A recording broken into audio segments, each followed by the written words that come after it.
And good morning, everyone. I am actually a long-time INCOSE member, even longer with an ASME. But back when 2004 symposium, Carl Hastings and I were Silver Chapter, and we were the hosts for that symposium.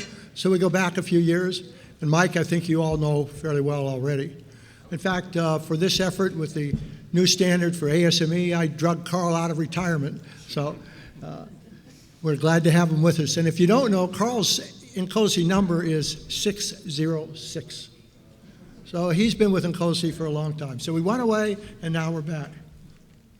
But what I want to talk about this morning is a new collaboration between ASME and INCOSE in regards to a new standard that we're developing. My history has been mixed with architect engineer and then working with the DOD, Yucca Mountain Project, things like that.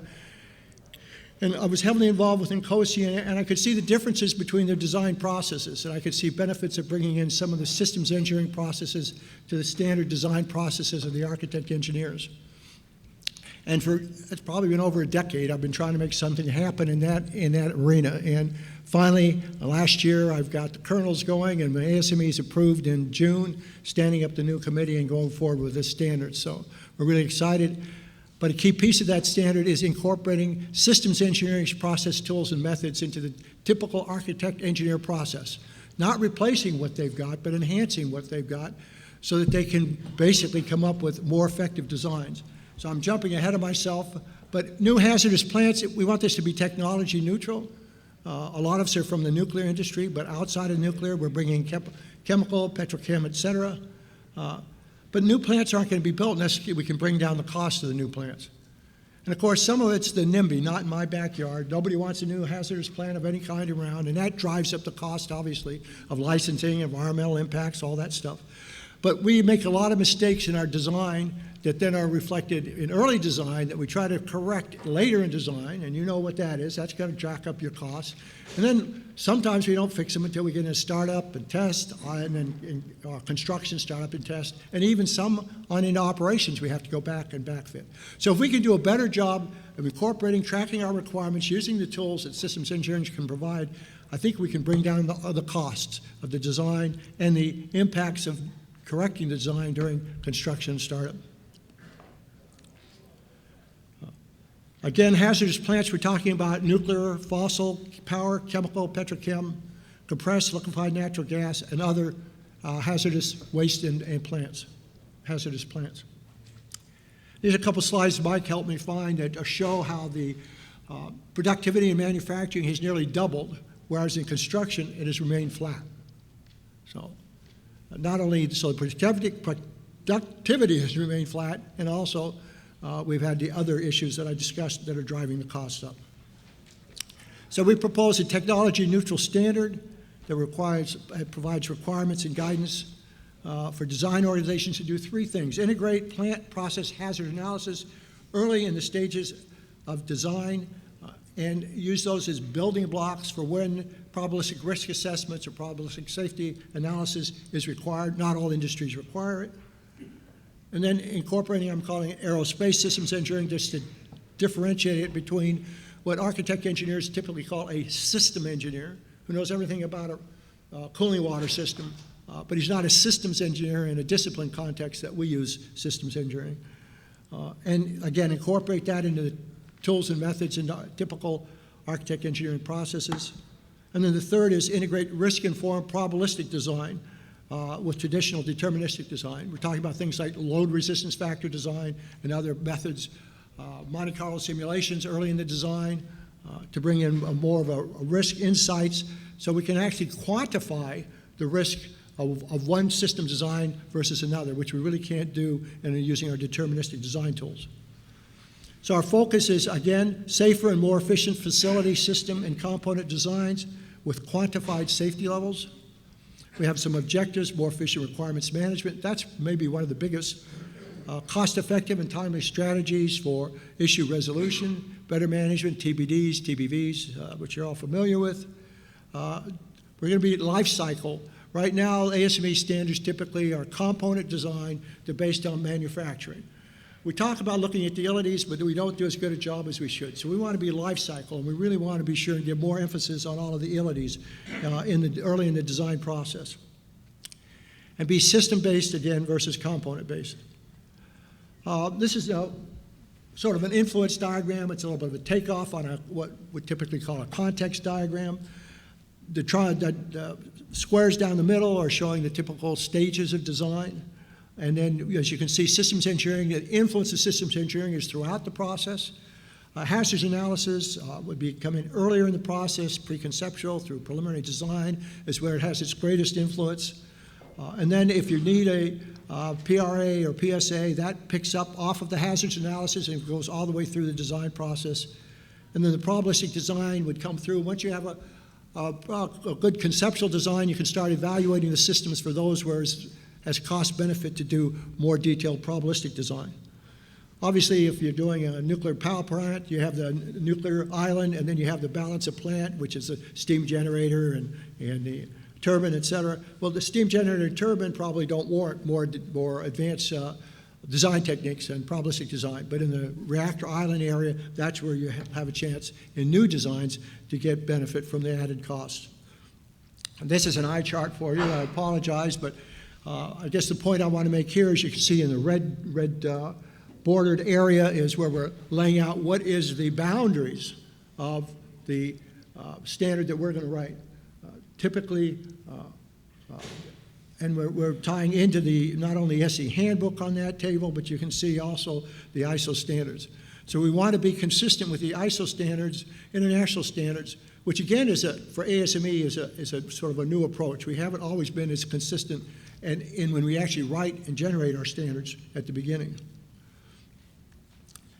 So where are we now? We're completing our planning. The idea is we're doing detailed planning, roadmaps or like storyboards of what we want to write before we start writing it. And then we have three main pieces. The HAPRA is a hazards analysis, PRA. SETI is systems engineering design integration. And that's where these two gentlemen are leading that effort. And then probabilistic design methods is a third piece. So they're all developing their roadmaps and their storyboards, if you would, individually. They've got good first drafts in our meeting in Atlanta last October. For this February, we're meeting next weekend actually, in Las Vegas. We're ASME Boiler Code Week, and we hope to have those presented and be reasonably final. And then they're developing work breakdown structured data sheets. And finally, we're going to complete those in the July-August into an integrated roadmap and plan for writing the standard. We plan on starting some writing in the time frame after February, the more general sections, but the detailed sections we'll probably start writing after we get the roadmap. I'm jumping ahead of myself. So we're going to be writing the standard. We'll have the actual drafting, integration reviews, subcommittees will ballot final drafts. They'll go to the standards committee. And then there's a public review and comment period, and then we actually would publish the standard. And then ASME has a big editorial staff that would be involved from the early beginning in structuring, et cetera, so that we don't have those publishing issues when we get down there. And we drafted it, now how do we get them in the publishing format? So what does that have to do with INCOSE? Well, obviously systems engineering is going to be a big part of the standard, and this is where all the expertise is. There's very little of it in the nuclear industry. Mike and some others are trying to bring it outside into other areas, but it's a struggle because we're talking plant design, not product design in things like weapon systems and aircraft, et cetera. So we're looking for INCOSE to collaborate with us in developing the standard that we're calling PSD-1. It would be published by ASME with limited use of content. Have guidance and requirements for design organizations, as we said, for design of sites, plants, and infrastructure composed of systems, structures, and components. So it's a big picture, bigger picture, having potential for significant hazards to environment, safety, and health. Includes systems engineering, design integration, hazard analysis, probabilistic risk assessment, and probabilistic design. We want to apply systems engineering concepts to plant systems design. Include references to the INCOSE handbook. Include limited excerpts from the INCOSE handbook with appropriate citations, and we'll be talking later today with some of your leadership in developing an MOU to allow us to do that. And the collaboration would include, we're looking at mirroring essentially what you've done here with your certification program for systems engineers, for what we would call plant systems design engineers, as a possible development out of our standard. We're also looking at a capability maturity model, following, again, the example that INCOSE's got. So if we do those things, having the experiences you've had, not having to start from scratch, and learn from your experience is going to be very beneficial to ASME. Then we're also looking at potential implementation of a joint cross-organizational working group. An INCOSE working group is a potential, comprised of INCOSE and ASME members, acting as advisory and with review capacities, potentially authoring some of the sections, and reviewing drafts of the sections. And we're also talking about INCOSE and ASME to mutually support non-funded events of each organization, such as this one, and to maybe even co-meet with one another. Develop discipline-specific or domain-specific variants or extensions of a competency framework, which we just talked about, and plan and develop a series of articles, papers, presentations, et cetera, that could be shared jointly between our organizations. So how can the members actually participate? Could join our ASME committee. There's ASME membership's not required, so it's not cost you more every year for a membership with ASME if you're not already a member. You can be a contributing member, which means you don't have to travel. We're actually using Zoom as a collaboration tool for all of our meetings, even our face-to-face meetings. We have everybody in the meeting on Zoom also. It enhances the ability to share information. If we're in a meeting and Carl wants to show his screen or something he's got on his computer, Zoom is just a great tool to do that. And it's turning out very effective. In fact, we're sort of pioneering that with an ASME, and ASME starting to pick that up in some other areas instead of some other collaborative tools that we don't know there's good. But now if you know of a better tool, don't hesitate to let us know. And then as a liaison from INCOSE, it would be another way, from an INCOSE standards working group or others INCOSE working group would be another way to participate. Potential for this new INCOSE working group, and we're going to be discussing all of this later today in some meetings later today and then tomorrow morning. And for any of the above, you can participate as an author or a reviewer, whichever role you think is best. So with that, we'll open it for questions, for other ideas for how we can collaborate.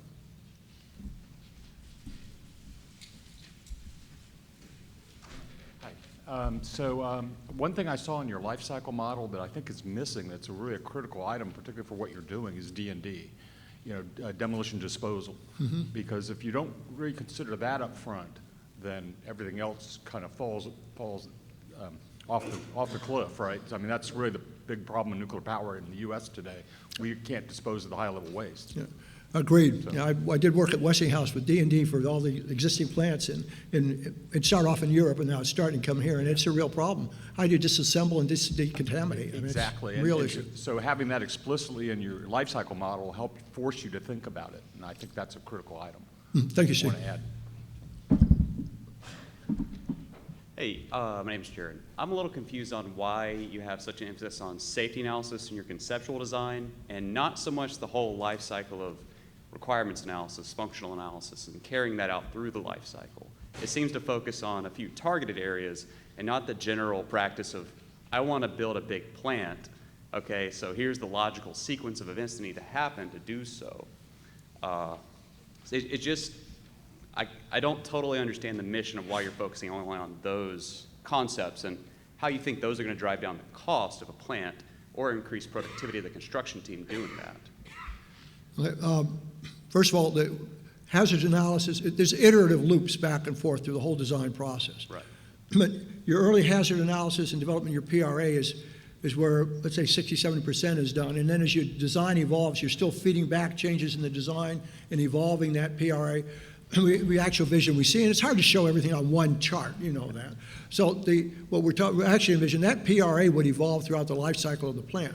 So you have an update to the PRA with the final design, and when you construct it, you're going to have an update to the PRA for anything that gets impacted or changed during construction would be reflected back in the PRA, PSA if necessary. So that's a life cycle type of arrangement.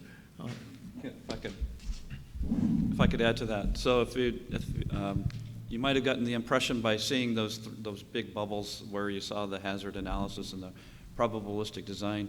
But behind that, the biggest one behind that was the systems engineering. So if you look at the SETI part of the standard, the systems engineering design integration, it's all about the kinds of things that you're talking about. Starting from the very beginning of the life cycle, where do you start with requirements? What is that analysis engine dealing with the requirements analysis, the functional analysis, the architecting of the system, the verification validation elements, trying to get, so that's a whole part of the standard, a whole third of that standard is around that. The other parts just kind of integrate in. It's another piece that sort of integrates in that is very big in the minds of the customers, the regulators. But the part you're looking for is in the SETI part of the standard. It's very strongly stated in there in terms of what we are going to be doing in terms of developing requirements, developing baselines, how those are developed, how requirements are managed, how architecture is established. All those kinds of things are built into that standard. Okay, yeah, that's kind of what I'm looking for. Yeah, yep. Because I see safety analysis as a parallel activity to the design activities. You have to have a design first before you do your safety analysis, honestly, or at least somewhat of a design. So yeah, I felt like that was kind of missing.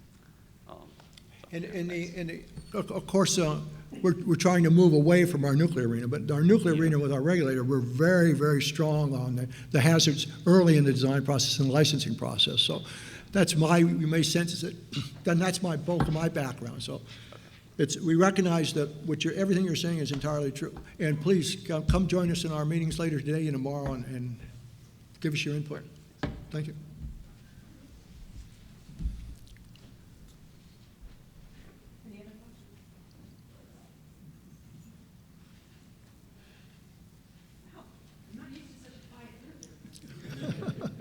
This group is not that quiet. I know. I see all these faces out there, and I know you guys. You're not that quiet. I have a question. It was interesting that you, when you were looking about bringing in INCOSE, that you said bring in the INCOSE aerospace engineering.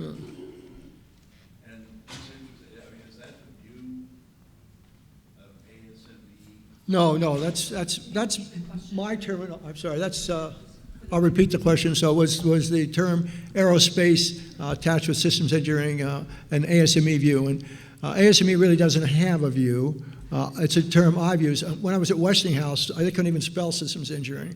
So I used it there too. And I actually, before I left, got them to start looking at some of the system engineering tools, and they started bringing in requirements management. But no, that's just my way of trying to distinguish it from. In the architect engineer, there's the system engineer that knows everything about a system or two systems, and at a plant, he's responsible for anything that happens to that system. And we're more like systems engineering, as we use, is more like a discipline. And I was thinking just last night that's maybe a better way to use to make the distinction: a discipline of systems engineering versus a practicing system. Systems engineers something different. Yeah. One more question. I guess you're thinking about hazards, but you're also thinking about smart buildings, smart cities, digital aspects, cyber. Well, we're looking at cybersecurity. I wouldn't say smart cities and to that extent, but we're focused on facilities where there are significant hazards to the public or the environment, or the worker. Yeah. So that's where we're focused. So I got one more question for you. It's for me. I'm always a little bit I'm concerned when I hear you saying that currently people are building nuclear plants and not applying systems engineering. Is it the way that they are building their nuclear plants by establishing kind of methods? They just don't call it systems engineering, but they are applying the same methods. Is that right?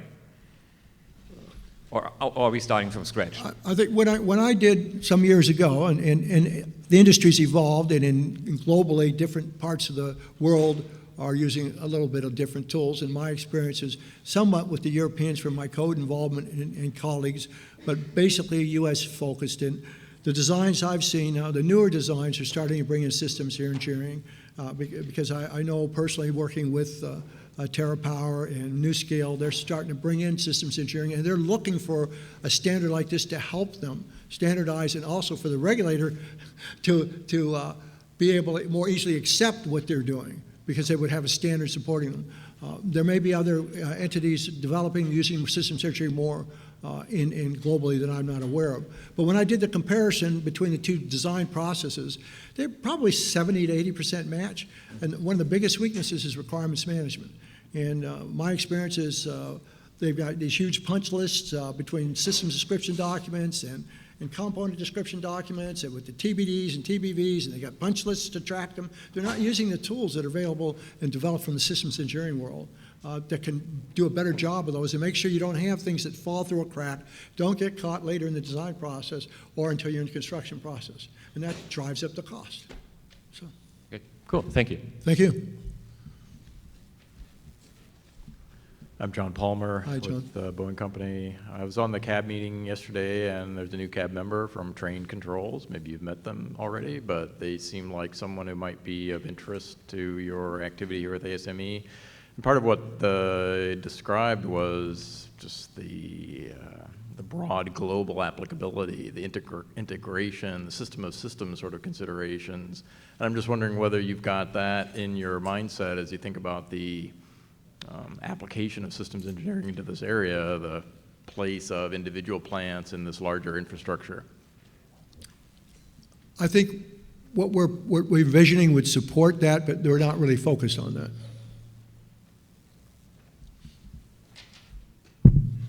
Good morning. Good morning. I'm Jennifer Russell with the Infrastructure Working Group, and I work for an infrastructure consulting firm, infrastructure meaning public infrastructure. And so I was wondering, as you were coming along, first, thank you very much for reaching out and for working to integrate the systems engineering into ASME. I feel your pain as I do this on a daily basis. And so I'm wondering about language and vocabulary and consistency. Have you come to a point yet in the standard where you have different words or terms that are used in the industry, in your plant-based industry, that are conflicting with existing systems engineering terms and definitions? I can't think of any that are conflicting. We are really wrestling with the different terms within different industries. So we're trying to bring in nuclear with petrochem, with chemical, and that's a bigger struggle than I thought it was going to be. But I think it's worthwhile, and one of the things we're developing is basically a dictionary for them. We're going to say, this industry uses this industry uses this, but for this standard, this is what we're using. And of course, we're looking at all the ISO and the INCOSE handbook to make sure we're consistent with that also. Did you want to add something, Mike? Yeah, and as part of that, we have a whole taxonomy that's being created to reflect how you even address the elements of a plant, or of a site, of a whole site. How do you talk about it? How do you reflect it in terms of requirements, and so that you know what it is that when you're talking about this piece versus that piece, exactly what you're talking about, what the expectation will be in terms of the kinds of information that have to be developed by when, over the life cycle. That whole picture is being created. So, and we're using tools like the IECH standard on doing process hazard analysis. They have 10 different methods, 10 or 11 different methods for doing process hazard analysis. Some are very simple, some are more complicated. So we're referencing back and using information from them. And we're not really going to be telling detailed how-to. We're going to tell them what should be done and when, I guess is a better description. And then referencing other documents to provide more of the detail on the how-to.